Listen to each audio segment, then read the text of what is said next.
Darkcast Network, indie pods with a dark side.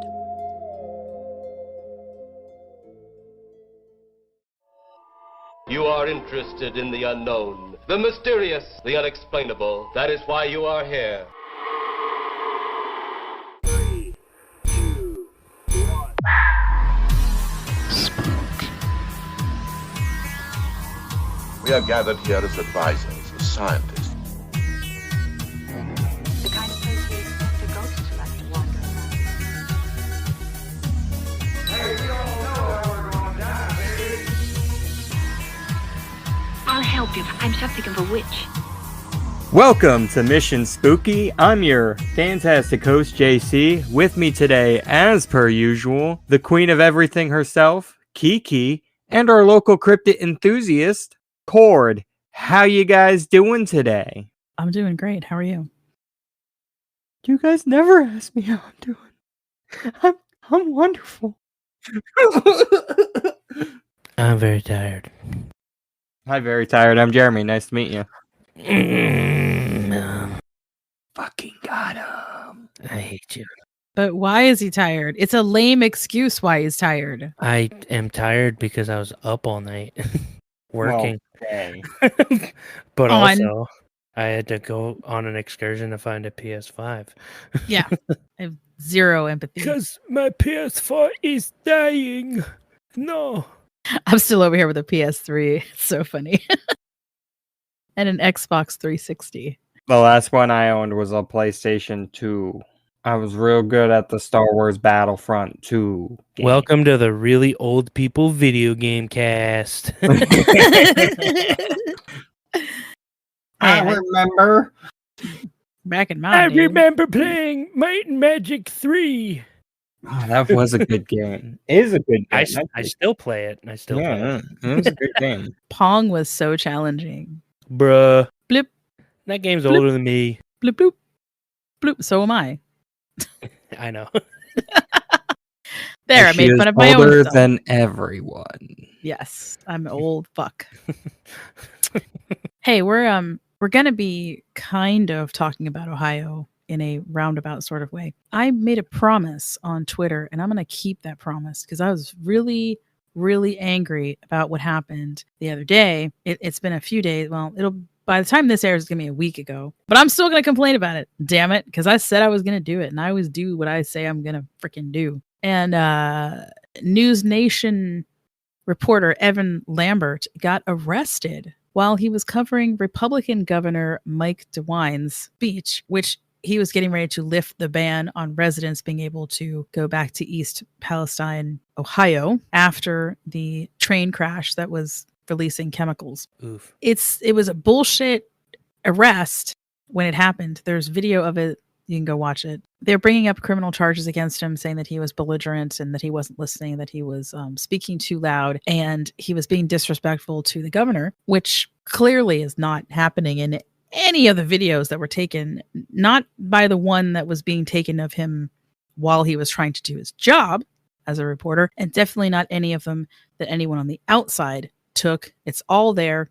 They're going to lose in court. It's so stupid. But here's the thing. I thought I this heard was they interesting. dropped the charges. I hope they did, because Or maybe the governor requested that they did. I was just going to say, so DeWine, right, he tells reporters that if they were in any way hampered from reporting, this is a quote, that certainly is wrong, and it's not anything that I approve. In fact, I vehemently disapprove of it. He then said that he did not request that reporters stop the live broadcast, nor did he know that that request was even being made. So it looks as though the police and the sheriff's department, because it was a sheriff's department car that he was put into, took this upon themselves. Maybe they're just arresting black people again. Obviously, our nation has an issue with police brutality against minorities. I don't think that this is what this was. It's more like just shut the reporters up. Here's the thing. He is a black man. He's also gay. So he even says, this is what it's like to be a black reporter in 2023. I am basically getting arrested because I'm black.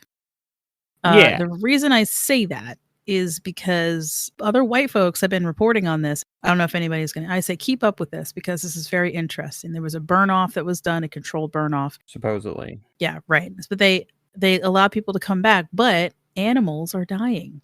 And this was already reported on by other people. So this is stuff that's already out here. Other white reporters apparently are okay with, they interviewed a guy named Taylor Holzer. This was on WKBN 27. He is allowed to be a fox keeper with the Ohio Department of Natural Resources. We have something similar here in Pennsylvania where you have to be, certified to be able to keep foxes because you can't keep them as pets, but you can keep them in a rehabilitation setting. And that's what this man does. He also has a dairy farm. And he tells about how these foxes started coughing. One of them just ran up to him, basically had diarrhea, and then just died like right in front of him. He's hearing the same story with people who have cats.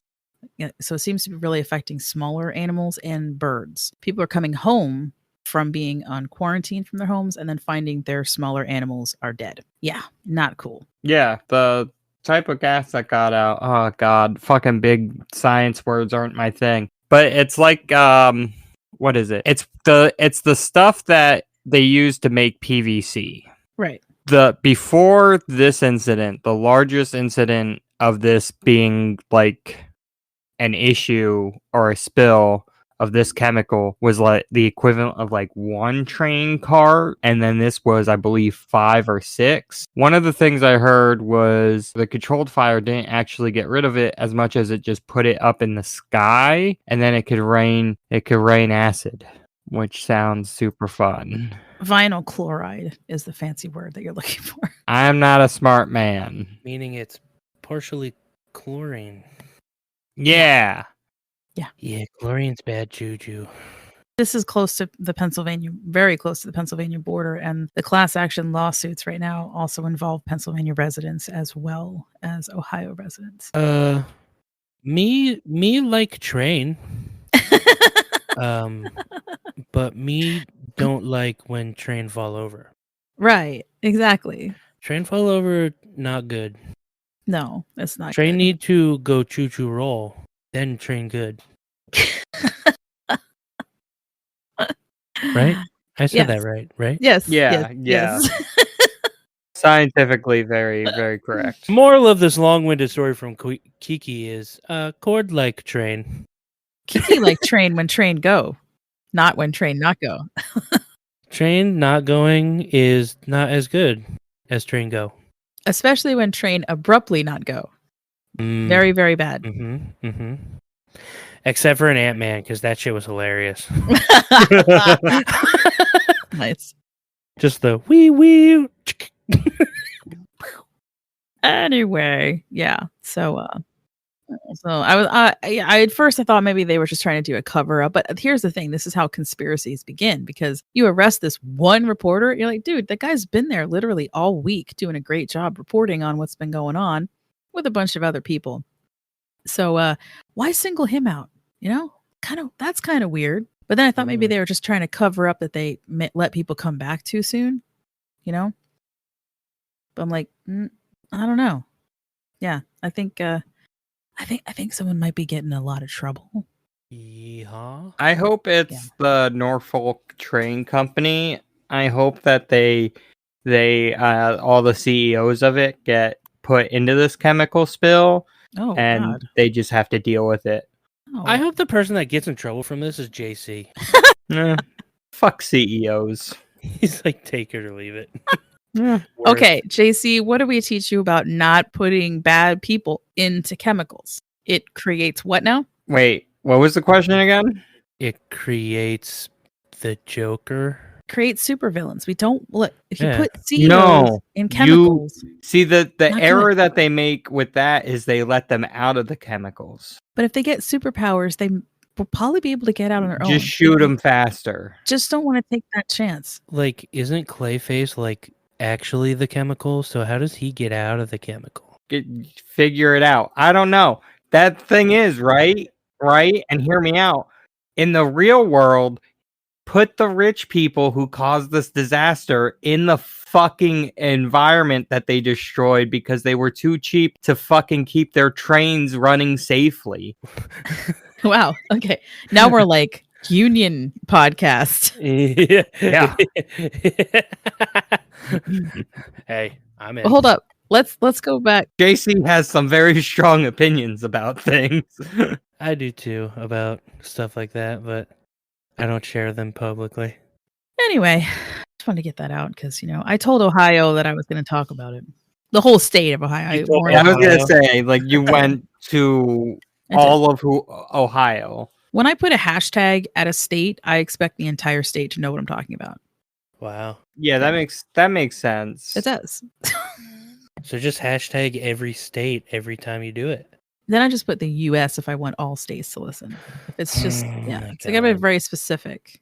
Yeah, no, that makes sense. I need to be very Pacific. Why? Oh, God. I'm too tired. I'm too old for this shit. All right. Well, then we're going to take a break. Let's take a 15-minute nap. We're going to take a break for our sponsor. You're also going to hear a promo from one of our Darkcast Network awesome podcasts, friends of ours from Malice After Midnight. It's conversations on true crime. It sounds like it should be, right? Steve, Tina, and Christine. Good stuff. So anyway, listen to that real quick. And when we get back, we are going to be talking about more weird Ohio witch stuff. Hey, Spookster Squad. If you haven't heard about Anchor by Spotify yet, maybe you've been hunkered down in the deep woods keeping an eye on a Bigfoot structure. Anyway, it's the easiest way to make a podcast with everything you need in one place, which is really handy when you've got cryptid audio that needs to be out there to the public as quickly as possible. See, Anchor has tools that allow you to record and edit your podcast right from your phone or even a computer. Anchor also helps distribute your podcast on listening platforms like Spotify, Apple Podcasts, and more, so you have extra time to get searching for that lake monster. You know they're all out there. It's everything you need to make a podcast in one place. And best of all, Anchor's totally free. This means more money for cryptid hunting equipment. So go download the Anchor app or go to anchor.fm to get started.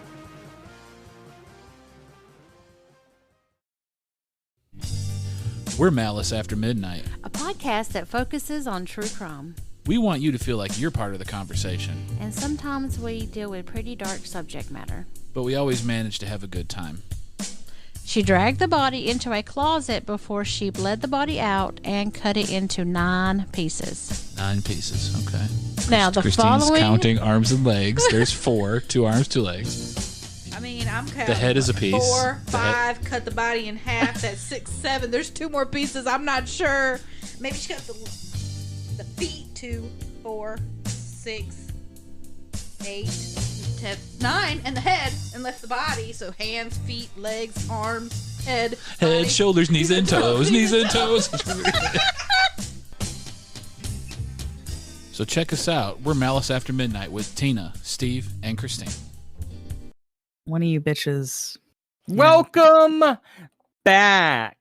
See, Kiki, sometimes what happens is I forget that we don't actually get a break and it's just instantaneous for us. And I'm like, oh, I'll give us 30 seconds to a minute.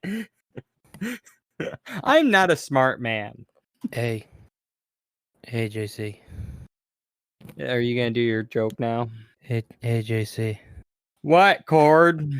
Why do witches stay in 5-star hotels? I don't know, Cord. Why? You're not even gonna guess? Because it's somehow related to a pentagram. Because of the excellent broom service. God. Oh my God. Hey, Kiki. Oh God. Why? Why? Why? That's why. Why did the witch give up fortune telling?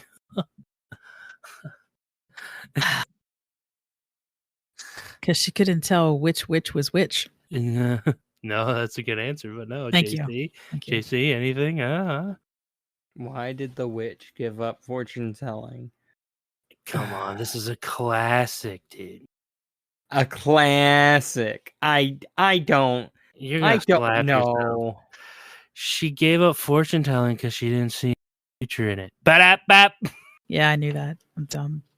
Yeah, you're right. That is a classic. Got him. Okay, guys. So, I like how you guys just don't laugh at all at him. Okay, anyway, whatever. You're like, anyway, now that that's over, let's get on to the episode. Yeah. Well, that was grueling. God. Get it? It's kind of a fun. I laughed at broom service. That was cute. You had a giggle. I did. The other one was, well, you even said it. It's actually a classic, and I just forgot it. It's like decades older than I am. Yeah. One of our lovely Patreon folks, Meg, she'd asked quite a while ago if we could look into the Ohio Witch Wars. Now, well, the Cincinnati Witch Wars, I think was actually the more specific. And this came from actually Greg and Dana Newkirk in one of their Patreon things that they were doing before they started the podcast. They had talked. She said they were talking about the Cincinnati Witch Wars and they didn't go into it. So we did that episode. That's episode 88, and I was focusing on Cincinnati, and I was focusing on basically people just accusing other people of being witches. Yeah, Cord's a witch. A sandwich. I'm gonna be making hoagies this weekend. We did the Cincinnati Witch Wars, but we did not cover one of the strangest damn things that I've ever read in my entire life. It's technically the Ohio Witch Wars, which do not even take place in Ohio. Ohio, so boring. Things that are called it don't even happen there. So it was like a stealth mission. Yeah. They said it was in Ohio and then went somewhere else. Mm-hmm. Yeah. Well, it'll make a lot more sense when full disclosure, I did not listen to anyone else's podcast concerning this. I know of just right now one other one that I know did it that's local, and that's Tim Renner and his crew. Strange Familiars did do an episode on this, I believe. Did they? Yeah. So I'm approaching this as someone who read this for the first time, did not do any other research listening to anyone else talk about it. So it'll be interesting to see after we've recorded this if I go back and I find out that they came to the same conclusions or not. Maybe they found some other things. I don't know. So anyway, this is technically called the Witch Diggers story. It does center on just one family, as opposed to what we covered, which was a lot of different Cincinnati folks, like I said, accusing each other of witchcraft. Before we get into the story, here's where I have to get all technical and scientific-y. Yes, let's get scientific-y in a paranormal podcast. On the episode of Witch Diggers, that's when we're going to get scientific-y. I said that on purpose, too, because that guy was like, well, paranormal people are just being scientifical, not scientific. Yeah, I hate that guy. Anyway. What? Yeah, we covered that way back on Hellier when we covered Hellier. Oh, yeah. Yep, that's... Yep. I was like... I remembered the quote. I couldn't remember where it was quoted from, though. Does that make sense? Yeah. Yeah. And I went off on that guy. And apparently Tyler said that everyone knew who I was talking about. Like, there you are, sitting on your front porch, acting like a dick, thinking that what you did was scientific. Anyway, good episode. Go back and listen to that. It's like episode 10 and 12, I believe. Our reviews of Hellier seasons 1 and 2. And then we had Tyler come on. Yeah. He was a fantastic guest. So first of all, the article that I took most of my information from is from the Cincinnati Inquirer, and it was from August 14th, 1892. But first, I'm going to get into some psychology. So there's psychological aspects of what we're going to discuss. And one of those words that comes up in this one is called monomania. We tend to call this fixed ideas or beliefs now. The APA Dictionary of Psychology describes this as a firmly held irrational idea or belief maintained despite evidence to the contrary. It may take the form of a delusion and become an obsession. In some theories, this is considered a primary mechanism for the symptoms of hysteria. Now, hysteria, we don't really use that anymore.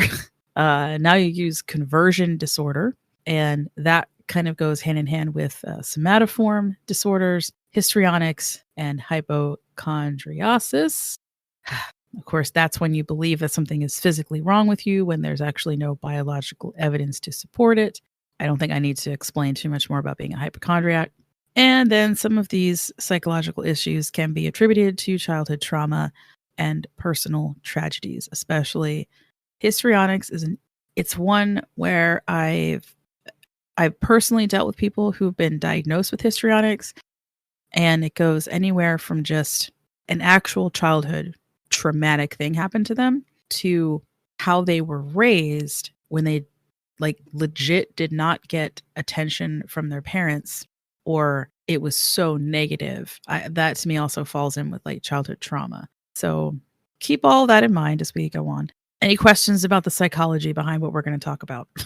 Yeah, lots. Can you repeat everything you just said as though I wasn't paying attention? You can. Sometimes, guys, I just like pissing people off. That's It's mostly just me. I think that's no. You're a people. Women. It is 2023. Women are thank people you. now. I'm so glad that you said that, JC. Thank you. I appreciate that. You're welcome. Oh my god. We're not going to get anywhere this episode, are we? It's going to be so weird. Okay. It's already a weird thing anyway. It's just totally fucked up, man. This has fucked me up. This story fucks me up. Okay. Anyway. Well, let's dig into it. Yeah, because they're witch diggers. Yeah. At the time this article is written, most of these events have been going on for a while. Okay. The author suggests that the story was never told to the press because these things were happening in the quote dark country, an area that was high in crime. If anyone knows anything about whitecaps, that's literally a whole other thing of history. They basically were vigilantes who took on crime themselves, and eventually, like most vigilantes, become worse than the thing that they were fighting against. Yeah. In this case, there's a lot of horse thievery going on, and so the Whitecaps originally were there to stop the horse thieves. So we, as the reader, are coming in on the tail end of what is a tragic story taking place in Jennings County, Indiana, not Ohio. So this place is high in crime and low in candles, since it's a dark place? Apparently, yeah. High in crime, low on candles. God damn it. Yeah. Okay, so. I'm sorry. Are you? Because you shouldn't be. That was fun. That was a fun one. I hated it, but it was fun. Tired me is apparently just JC version 2.0. To be fair, I am always tired. Okay, the story begins with a Swiss family. Either the Bischlers. Not the Robinsons? No, I knew you were going to say that. Or, by the way, my favorite live action Disney film. But anyway, Bischlers or Bischlens, depending on who's writing about them. There are also other multiple spellings of the surname. So yay, so much fun. Someone doing the genealogy was like, I hate my life. So John and Magdalena and their son, John Jr., and their daughter, Susan, moved to Dark County, Ohio. Dark has an E on the end of it. This is about 50 minutes north of Dayton, Ohio, to give you an idea of where they originally lived. I don't even know where Dayton is. So. Oh, for God's sake. God, dude. JC, Get him out. I don't know how. You're on the internet right now. Dude. I don't know how to read maps. You don't know how to read. I hate That's fair. That is an accurate statement. Don't know He's how to not read. sure even how to spell Dayton. Come on. He thinks he thinks it's Datin, you know? I was going to say I'm ON, dating. but yeah, because it's date on, you know. Anyway, they lived on a small farm. They had 3 more children then after they immigrated here from Switzerland. All boys: Samuel, Stephen, and Nicholas. Samuel is listed in 2 different places that I looked up as having some kind of a disability. The article mentions a lot about how he repeats back what people say, that he doesn't really have any other form of communication. Like, he doesn't really say things other than what you've already said to him. This is very normal behavior when you're a toddler because you're learning how to talk. It's called echolalia. Kids will always say things back to you. They're practicing. Okay. Now, if you're saying this and you're older, then usually this is a sign of Tourette's. It could be aphasia or schizophrenia, worst case scenario, I think, really. It's also linked to neurodivergence or just learning disabilities in general. Okay. So I will say that Sam is definitely some type of special needs child. Now, what's interesting is that a few of those disabilities are linked back to histrionics, which may be very important as we continue the story. This is pretty sad. The other 3 boys, being able-bodied and mind, are going to join the Union fighting during the Civil War. John and Steve fought in the 65th Ohio Infantry. Nick is a volunteer, 115th Ohio Volunteers to be exact, is what it's called. Now, something can also be said for sending kids off to a war zone, because that's basically what these guys are. And if they have disabilities that aren't even present yet, then you might lead to other types of issues. And I think in Nick's case, for example, he probably is going to suffer from PTSD. Steve was only 14 when he died at the Battle of either Franklin, Tennessee. That was a Union victory that only had 189 soldiers killed, but roughly 1,100 captured or missing. Or he died at the Battle of Stones River in Tennessee, which was also a Union victory, but had a lot more casualties at 1,677. There are 2 different stories concerning Steve's death. So I thought I'd mention them both for people who are Civil War buffs. I don't know why there's such a discrepancy between those 2 battles. They're very different. So John Jr. was unfortunately killed on his way back to Ohio after being a prisoner of war. He was an unfortunate victim of the Sultana steamboat disaster. The Sultana was scheduled to come back up the Mississippi carrying soldiers and paying customers, but it was overfilled by 3 times its capacity. Yeah, I was gonna say, I think I know that catastrophe. And it had generally been mismanaged. One of the boilers was actually busted and had been patched up, and that one exploded and caused a chain reaction, exploding the other 2 boilers. Only a few survivors of that. Nick is the only one that's going to make it home. And unfortunately, both of his parents are only going to live a short time after he's home. They both die. So Nick decides that he's going to sell the family farm in Ohio. He is now the guardian of his brother, Sam, and sister, Susan. And he decides he's going to move them to live, say, it's a few miles southwest of Butlerville is what it's explained as. That is about an hour or so south of Indianapolis. So they're not too far away from, quote, civilization. You know, Indianapolis is a pretty damn big city at this point. So he purchases this farm, right? Because they already had a farm in Ohio. However, this is where things start to take a downward turn. And I feel like we have another situation where I'm just like, maybe you shouldn't be farming anymore. The way that it was originally explained is that there's a lot of rocks and a rocky surface to this particular farm. Obviously not the best place to try to dig up if you're, trying to farm. I use the area that I currently live in as an example, that we're on a mountain. We're built on top of quartz. I cannot dig very far down at all before I hit nothing but rock. It's bad. That's why everything I build is up, right? So farming here is a no-go on this piece of property, but I can still have a garden as long as I build up. Nevertheless, Nick is going to give this farming a try. The first instance of anything strange happening occurs one evening while Sam is left alone at the house. Because he can only repeat what others have said, Nick can't get him to say exactly what it is that he saw. Now, I saw a small blurb on a Jennings County page that said that Sam at this point was saying that he saw witches, but I'm going to go with a news article on this one because it's been repeated a lot that Sam could not actually communicate very well. He only repeats things he's heard. The article mentions then after this incident that Sam won't engage in any type of conversation at all with anyone and is often seen wandering around the roads alone. It's like he saw something that scared him. He couldn't elaborate due to his disability, and so he retreated further within himself. And that's how I interpret that incident. And that is based off of my very short time working with people who are neurodivergent children. I had an autistic child back in the 90s. So this was when we were still trying to understand how all this worked. He acted like this because he couldn't communicate at all. It wasn't until he started learning sign language that he really opened up, because now he had the ability to express himself and his thoughts more clearly. Otherwise, he would just get very, very frustrated. Of course, right? Because he knows what he wants. He knows what he wants to say, but he didn't have any way to say it. So I feel like maybe Sam might have been more on that neurodivergent spectrum.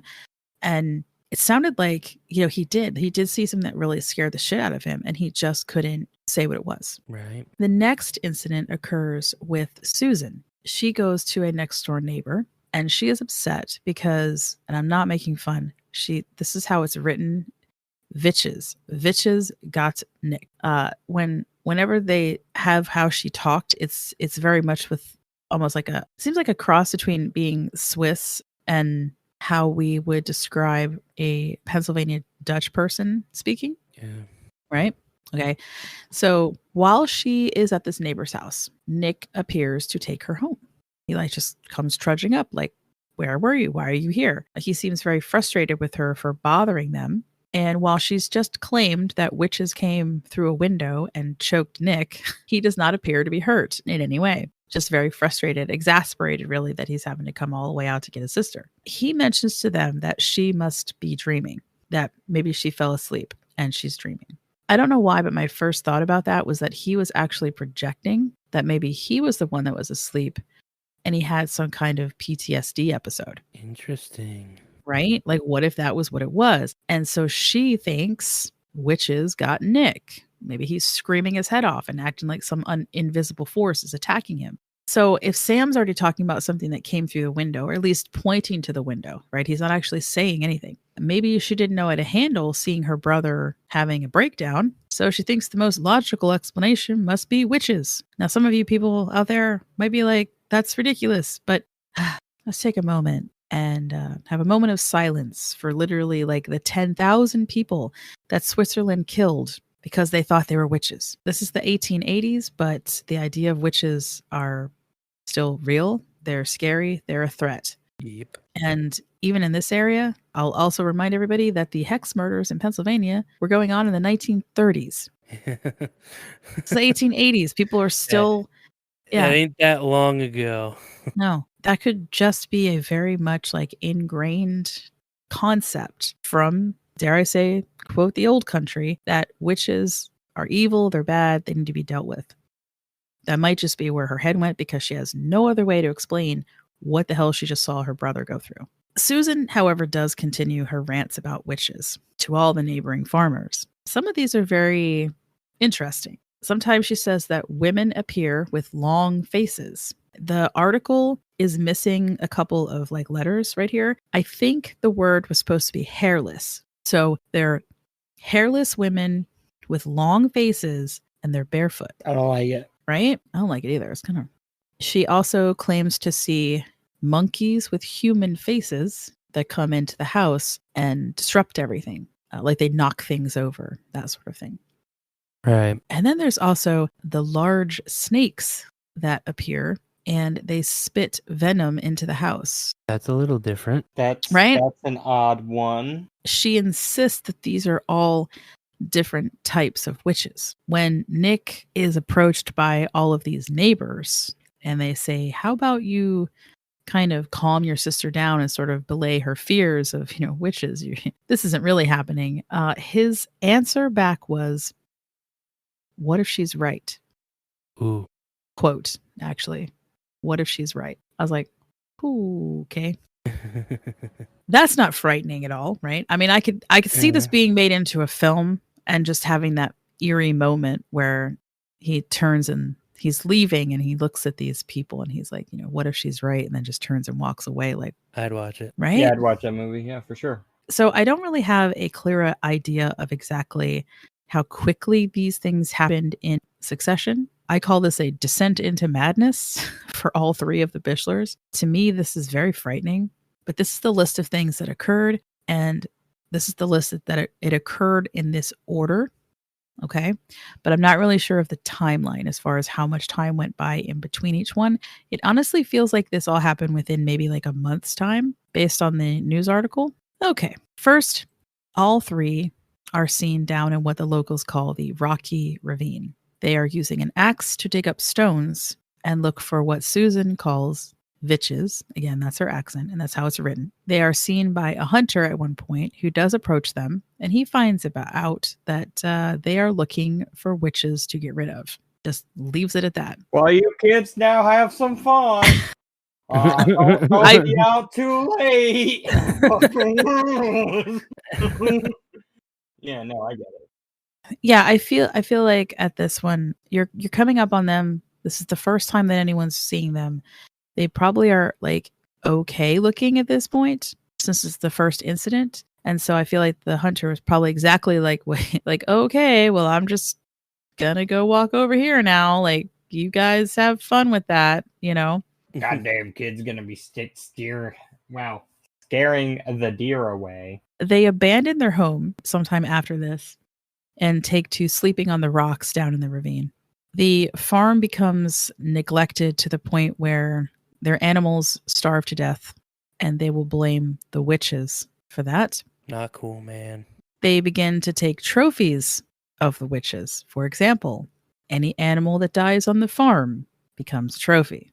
They decide to kill their farm animals because they are perceived as witches. Oh. They then begin to attack other animals because they perceive them as witches. For example, anything from a frog to a butterfly to a chicken they forgot to feed that wandered down into the ravine becomes a trophy. Weird. Yeah. They put sticks in the ground for everything that they have killed, and they dance around it and sing. These guys are starting to sound like fucking witches.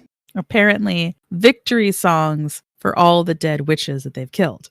During at least a 3-week stretch of working in the ravine, they always had just one axe, one pick, and one shovel. The two boys, Sam and Nick, had dug a trench that was 75 feet long and 20 feet deep in some places. Holy Jesus. At one point, they're going to begin to hit water. I feel like Sam just took this on himself. He decided to start with a bucket and try to remove the water so they could continue to dig for the witches. They will continue to work through this, even though literally the clothes on their bodies is disintegrating off of them because they have not stopped working at all. It's during this time period that you're going to see a lot more people start to come watch them because now words got out that these crazy people are down in the ravine and they're just working night and day. They won't stop. Mm-hmm. The only problem is that while everybody's gawking at this and watching it, no one is stopping them from doing this. I bet you they were all on their fucking cell phones recording it. Those what a freaking bunch Gen of Zers. Gen Zers, Yeah. So addicted to their phones these not days. living in the moment. Yeah. Wait, what year was this? Okay. It's very similar though. See, so you can't blame generational things because these people, they just sit around and watched and they didn't do anything helpful. That's the joke. Doing the old rubbernecking. I'm just agreeing with you. I think every once in a while it's nice for us to come to a little bit of a reality check and realize that people just sometimes don't know what to do or how to react, and so they just watch. Mm-hmm. And it has nothing to do with whether they're Gen Z or they're recording it or they're on their phone or whatever. It's just how people have been forever. Everybody needs a witness. Well, thank God some things get recorded, honestly. Yeah. It's good. It was observed that Nick may have not slept for nearly 2 weeks straight. Or if he did, it was only for a few hours here and there, and none of them appeared to be eating, and yet sometimes they seemed to have superhuman strength when it came to lifting up boulders out of the ravine. This is kind of important. At one point, all 3 of them appeared to interrogate a very large boulder, asking it to release Nick's war pension, which is very interesting because he should have been receiving said war pension as a veteran of the Civil War. Gonna come back to that. That's actually maybe very important. After they interrogated this particular boulder, they hit it so hard they broke it up into pieces, thus killing it. Boy, that is actually so important, I think, when I tell you, oh boy, yeah, this gets really fucked up, guys. I'm so confused. Okay. They work through the night. Sometimes they would light fires. These are all like just general observations people are. As this article is getting written, this man is also finding these things out as he is writing the article. So this is just the order in which these things are happening in the article. Eventually, thousands of people observe the quote war. Don't think of this as like 1,000 people just standing around. There's a lot of hilly areas here. Some people could be on their property overlooking the ravine and just see what was going on. It could be really far away. But I guess when you calculated about how many people lived in the area and, you know, the hills that surrounded this area, it could be thousands of people at any given time actually observing what was going on. Interesting. Finally, it does reach the county seat in North Vernon. The mayor, a doctor, and an attorney are dispatched to the area, and within 24 hours, all 3 of them are taken into custody on charges of insanity. Nick is described as skeletal in form, maybe weighing about 100 pounds at this point. Yikes. They think he's lost maybe 50 to 60 pounds just doing this night and day. Everyone is actually pretty afraid that he is not going to recover. He seems to have a complete mental break when he stops looking for witches. Sam seems a little bit better off. He's still underweight, but just, you know, stops doing what he's doing. And Susan is probably in the best health of the 3, if that's what you want to call it. She seems to just have some minor ailments because she's been exposed to the elements for so long. Nick is sent to an insane asylum in Indianapolis until he is recovered enough, and he is sent to the poorhouse, which is where Sam and Susan are living. He eventually just leaves there unnoticed, and then shortly after that, a wild man is seen lurking around the area of the ravine. Some people in the area think that that's Nick going back to finish the job of killing the witches. I mean, yeah, that's a very good assumption, honestly. Or it was Bigfoot. Or it was Bigfoot. Could have been both. When I first read that, there were 2 accounts of someone seeing a, quote, wild man who was hairy and running around. The first one was someone who heard banging on rocks and then realized that there was a figure down in the ravine that looked like he was dark and hairy and looked like he was pounding on a rock with something. Now that was another like local person who saw that. That was sort of like poo-pooed off. But then when 2 other men who happened to be going along the same road, but they are merchants, they're city folk, and they see this, they go down to approach the person and they get a rock thrown at them. Barely misses the one guy's head. And they are obviously freaked out. And then they go tell people. This is how they figured out that maybe Nick had returned. Like they're sure that it was him. That's fair. Or it was Bigfoot. Or it was Bigfoot. I know, right? It's like, that could be Bigfoot behavior. And this is what makes it so hard to, you know, one of the many things that is so fucking weird. But anyway, a welfare check is made on Susan and Sam in the poorhouse. And that's by a station agent that took an interest in what was going on. And Susan relays that she understood that Nick has run off. Her words, like he's left, he's run off. She complains that she's suffering from arthritis, but immediately decides to blame that on witches. Yes. yeah, that makes Saw that one coming a mile away. Yeah. Sam at first agrees to shake hands with the station agent, and then he goes to hit him instead. And Susan says that he's afraid because he thinks you're a witch, to which Sam merely mimics exactly what she just said to him. So Sam's back to just repeating words. Susan is going to die in 1895 at the poorhouse. Samuel dies in 1900. It is assumed that both are buried in unmarked graves at the poor farm, is what it's called then. 1892 is when they think that Nick was back in the ravine, but he is not seen again after 1895. So after Susan died, he's never seen or heard from again. Nobody knows what happened to him. Now, I am going to tell you guys a really fucked up story. Tell me. And I'm still trying to find out if it's connected in some way. So when I was doing my research on the battles and, where these guys were stationed during the Civil War, and this is the part that I'm not sure that anyone's delved into or has talked about, but I accidentally found something. Okay. What'd you find? Okay. So let's go back to Nick worrying about where his pension was. And I'm thinking to myself, yeah, why was somebody who had enough money to buy the farm? It sounds like he bought the farm outright. So does he not have money to pay his taxes on the property? He should, because he should be getting a pension as well, because he fought and he came back. Okay. Mm-hmm.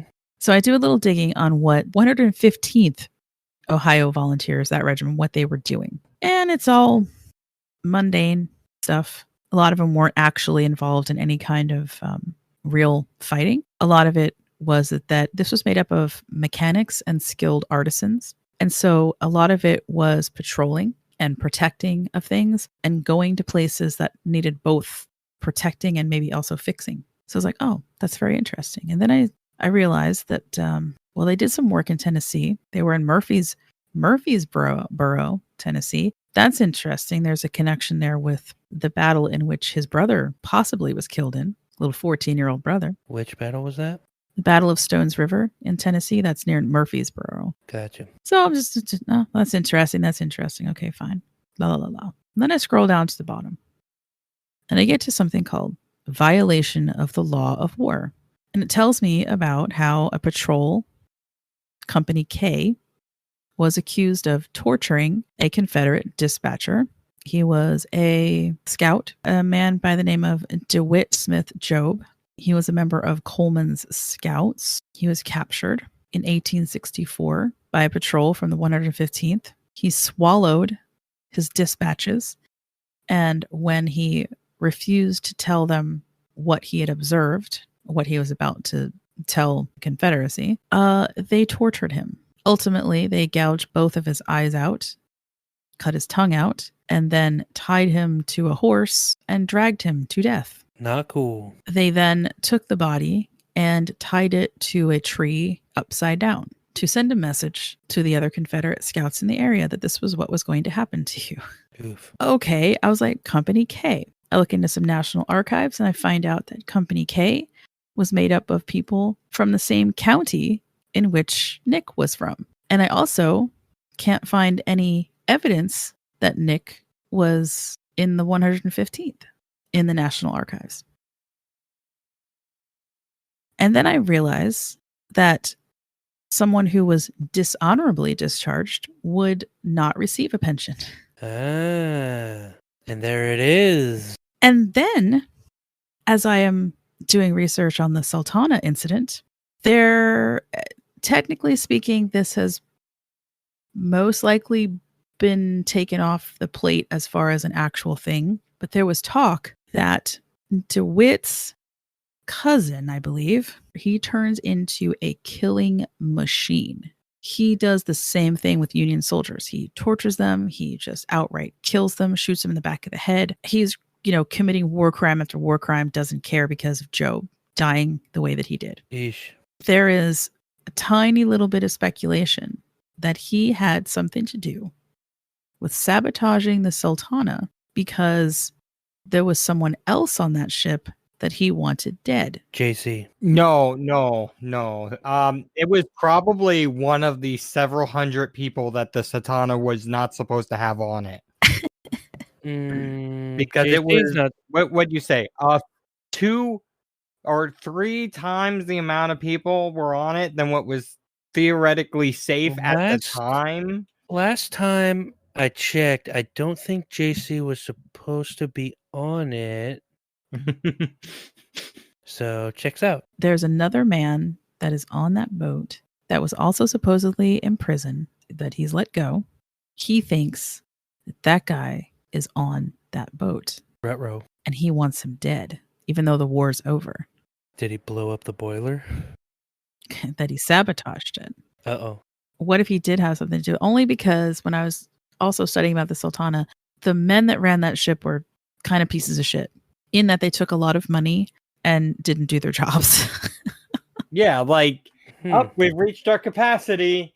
We'll be back in a week or two. And what if then in the end, Nick comes to the horrible realization that if he was involved in killing that guy, that he basically also got his brother murdered after the war was over. I was like, son of a bitch. Although, honestly, from the standpoint of more recent historical observations, it does seem like, the boiler just blew up. So someone else tried to say that they sabotaged it with some kind of torpedo, a coal torpedo. I'm interested. Again, I wasn't even gonna I'm like, yeah, oh, that's unfortunate. He died. And then I'm like, wait, what? Fuck. Why does this shit always, when I'm finishing up my research, it's always the last day and I just go over some stuff. And then I read something. I was like, are you fucking kidding me? Like, why didn't I see this? I don't know, a week ago when I originally started reading this stuff. No, it's like, it's like right now. This guy in St. Louis claimed that Robert Loudon had made a confession that he sabotaged the Sultana by using a coal torpedo. But I do believe that this was debunked by history detectives. Let me see.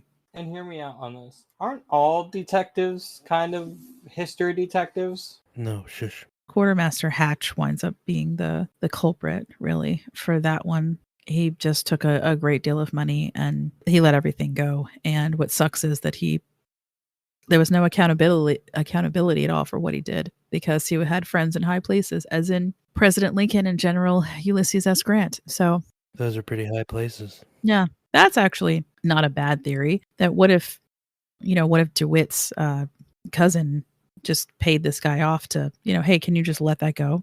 Can you just, can we just let that go? Because there's this guy on there that helped kill my cousin and torture him to death, and I want him to fucking dead. And then it just happens to also kill Nick's brother in the process. I mean, what the fuck? He didn't die. He lived. Captain Reuben Benton Hatch. He did. He lived to be 52 and died in Illinois. So, So I think I may have created another problem, because I mean, that's a possibility. And isn't it interesting that he lived? Like, maybe he knew that it was going to blow up because he just helped it blow up. The little push that you need.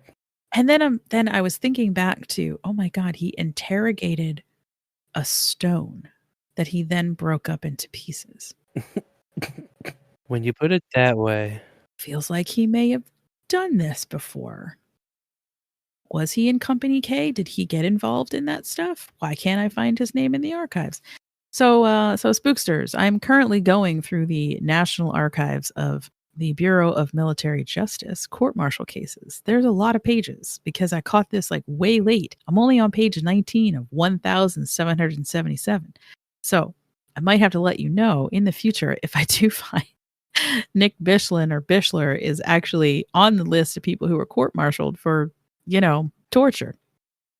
Would explain maybe why he went mental too, and why he wasn't getting his pension, because there's nothing talking about why he didn't have his pension. Interesting. Because he could have sold the farm in Ohio and just used that money to purchase the new one. But you're going to run into problems if you can't farm. Your farm's not making any money. You can't pay your taxes and you don't have any money to eat. Then you just slowly go insane. I don't know. This is one of those ones where I wanted to talk about it because I am not sold at all that this has anything paranormal in it. No, I'd agree with that. This is tragic and speaks volumes of the fact that we still, look, man, we didn't take enough care of any of these soldiers in the Civil War we still don't take good enough care of our soldiers when they come home today. Absolutely not. As far as I'm concerned, there needs to be so much more. The stories of like Civil War PTSD stuff it's bonkers. And I'm also commenting on that from a very special place of having been to the Civil War Museum in Washington, D.C., gotten to go behind the scenes and see the actual bones of people who were blown up and blown to smithereens and et cetera, et cetera. It is absolutely horrifying. I'm only extremely jealous. Some people out there may be a little bit jealous. It's just, God, you know, and you think that was inside someone's leg. Ouch. The things that people saw during that war, and the fact that the 14-year-old, 14, fucking sent to fight in either one of those battles is horrible on their own, you know? And to think that in both cases, the Union won and they still had massive losses. It's like, yeah. Anyway. Fucking sad. I mean, it is. It's good way to end February. Gotta end it all off with a huge bummer. Hey guys, civil wars are bad. Okay. If you want to do something good, send some money to our veterans who are here and who are hurting. That is my lesson for today. And unfortunately, I just found out that a lot of our vets just got cut off for mental health. What? Yeah. Yep. Really, really bad. And this just speaks volumes of what happens when people are cut off from mental health, or people. It feels like people are just standing around watching it happen and nobody's doing anything to help. It's like, if we can raise millions of dollars for Critical Role to have a fucking Amazon television show, then goddamn it, you guys, we can raise money to help veterans. They did their duty, so now it's our turn to do ours. To do our duty. Yes. To do duty. Look, we're talking about veterans, so I was trying to be serious. I know. And you're a terrible person. An absolutely terrible human being. Listen, I can't say duty without laughing. I don't know why. The one time JC tries to be sincere. Okay, so today's featured music. God damn it. Yo, it's been such a weird episode.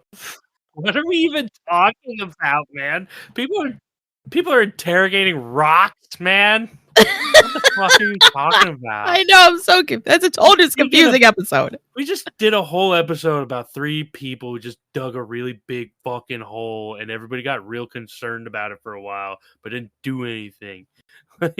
Yeah. Yeah. Standing around. I just picture their neighbors. What are they doing down there? Digging a hole, I guess. Just think we should stop them. That's kind of a pretty deep hole. And each their own. Nope. There's a young man down there that's, mentally disabled, and we should probably go check out and make sure he ate, but nope. Fuck that. Over here, minding my own damn business. Okay, so our featured music today is by 2 Witches band. Haha, get it? Yeah. So bad. Okay. I chose the song The Last Day off of their album called The Undead. These folks are from Finland. Awesome band. Check them out. They are on Bandcamp. We bought the whole album called The Undead again. Got some great songs on it. Anyway, when we get back, we'll do, spooky squad news. You just say squeaky squad news? Squeaky squad news. Spooky squad news. Squeaky squad news? Facebook. I have really bad indigestion. Well, voting is over, and we don't know as of today if we've made the best podcast in the Lehigh Valley, but who knows? Maybe we did okay. If not, we riot. We riot like we just won the Super Bowl. Yeah, or lost it. Yeah, right? Either way, we have our Patreon still going strong. I got some ideas in my head for a couple of things coming up. Like they're out there. There's some ideas floating around. We have like Women's Month coming up and kind of thinking about some extras to possibly do. Kiki's quirk stuff. We'll see how it goes because, my child, being a mom, Got It is so crazy. Whew, man, I'm just like, when is school going to be over? Didn't it like just start? Not soon enough. No, it didn't just start. I don't know. What are So kids? annoying.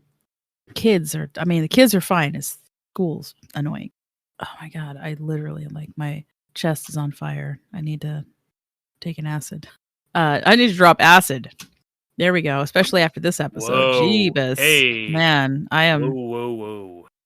not recommending that you drop acid. He's gonna be out interrogating boulders. I totally am.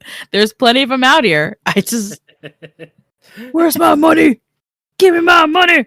It's not funny though. It's very sad. Yeah, I'm still trying to come back from like all this shit that I just read. Thinking about how a 14-year-old is the same age as one of my nieces right now, and I'm just like, God,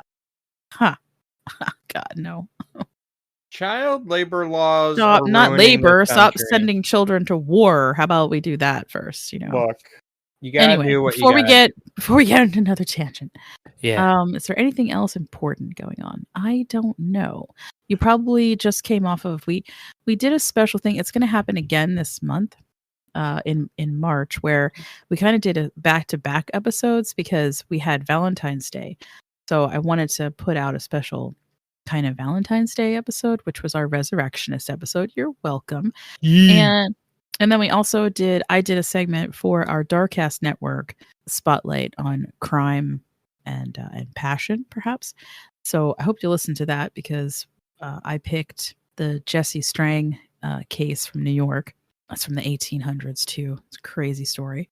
And in April Fool's, all of us are going to be involved in an April Fool's one, which I cannot wait for you guys to listen to that because I can't wait to tell you guys. I'm going to tell you when we're done recording. I will tell you off air what that subject is because it's really fun. You're going to love it. And in March, we're going to have a double up in March.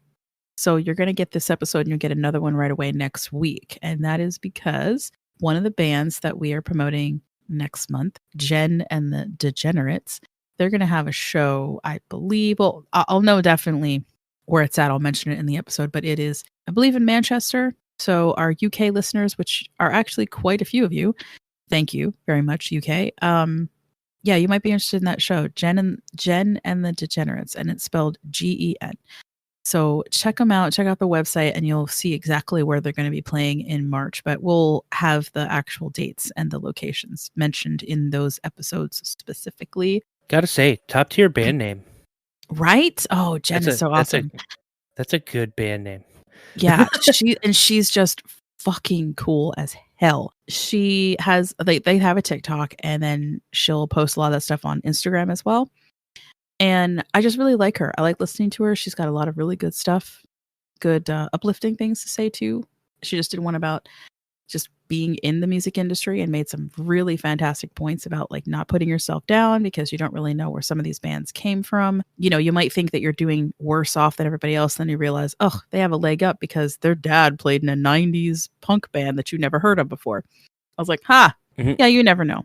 And I'll be posting continually throughout the year. Other bands that we are promoting will have a Instagram story attached to it with the playbill, and that will have the dates and stuff on it. We just did one it'll be over by now, but there's 2 in a row that happened for Serpent Church. That's something we're going to be doing in the future too. So as soon as Jen gets those playbills out, you'll be seeing those the same weeks that they'll be running. So hopefully, I said I would love to come to your show, but you're not across the pond yet. Hit me up when you get to Philly, girl, because I'll come listen to you. Yeah. So unless you guys have anything else to say, we'll make it a quick outro and get the hell out of here. I got nothing. All right. No. Port's like, I want to go, I want to eat, I want to sleep, and I want to play my PS5. Yes. Oh, man. All right. So again, our featured music is from 2 witches from Finland off of the album The Undead. They will be playing March 30th at the Hard Rock Cafe in Pittsburgh. I was like, dang it, guys. Not coming to the Philadelphia area so far that I know. Just Hard Rock Cafe Pittsburgh right now. So we'll see. If they play Philly, awesome. They are definitely, I hope from the just the sound of it, you'll figure out that they're kind of a goth band. Very cool stuff. And then check Oh out. wow, us playing a goth band. Who would have thunk it? Look, we play goth, we play industrial, we play metal, we play punk. I play alternative. That's it. Where's Mission Spooky? Like this is it's Right. Except in the spring and the summer, we're gonna be playing a little bit more like summertime music, as what I would call it. Some fun, almost like pop alternative stuff. And maybe, just maybe, hold on to your butt cord. Ska. Oh, yeah, baby. Give me them trombones blasting. Yeah, I'm working on it. I'm trying to get some ska bands to talk about this summer. Heck yeah. Yes. I want them all. All right, guys. Well, as always, stay spooky and don't die. But if you do, contact us. By giving your message to a boulder in the backyard of Kiki's house, we'll get the fucking message out of that boulder. So help me God.